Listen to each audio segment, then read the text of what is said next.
Well, we're going to open the hotel. We're going to do a huge event, a 3-night celebration, and we're looking for an act that could really generate the excitement, but also have connections and ties to our company, to Portland, to the hotel itself. Matt was the perfect choice. There's a hotel room named after him, or after his song. And he hadn't played a show for 3 or 4 years, as a proper M Ward show. He's been busy with Monsters of Folk and She and Him. And so this is a great opportunity. We asked him to come and play 3 nights to make a really big impact. 3 nights, M Ward, local boy makes it big. For the support acts, I wanted to also pick bands that had a connection to me or to the Crystal Ballroom, some kind of a tie. And Slester-Kinney is a huge band, very dear to my heart, one of my favorite bands of all time, and probably the greatest live band you could ever see. They took a hiatus a couple years ago and are working on their own projects. And the singer, Corin, or one of the singers, Corin, has the Corin Tucker Band. An excellent band, very talented, and great music. I asked her if she could do the first night of M Ward to support M Ward. We wanted to really make a big deal, make each night stand out. They could pick any place on earth. They were a loved, idolized, influential band. They could choose anywhere on earth to finish and play their last shows. They chose the Crystal Ballroom in Portland, Oregon. The first show sold out immediately. They added a second. On the second night, their good friend Eddie Vedder came down and performed with them.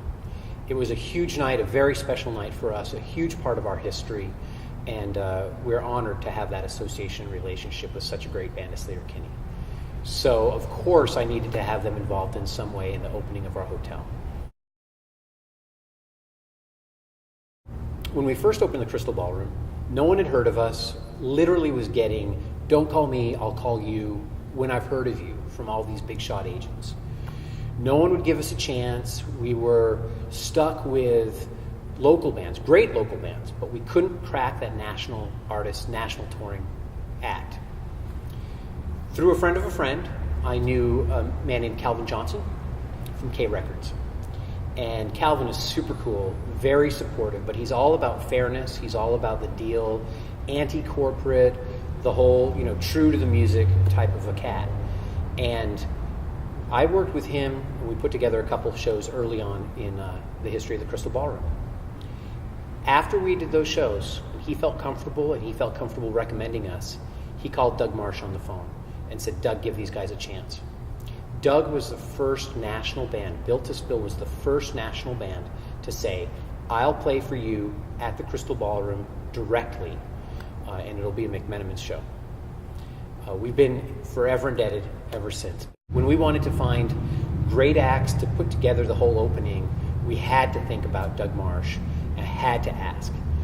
Doug is putting together a solo set just for the opening. He hasn't played solo. He's not working currently on a solo record. He's fully immersed in Built to Spill. But he's coming down just to do this, just for us. We couldn't be more grateful. It's awesome.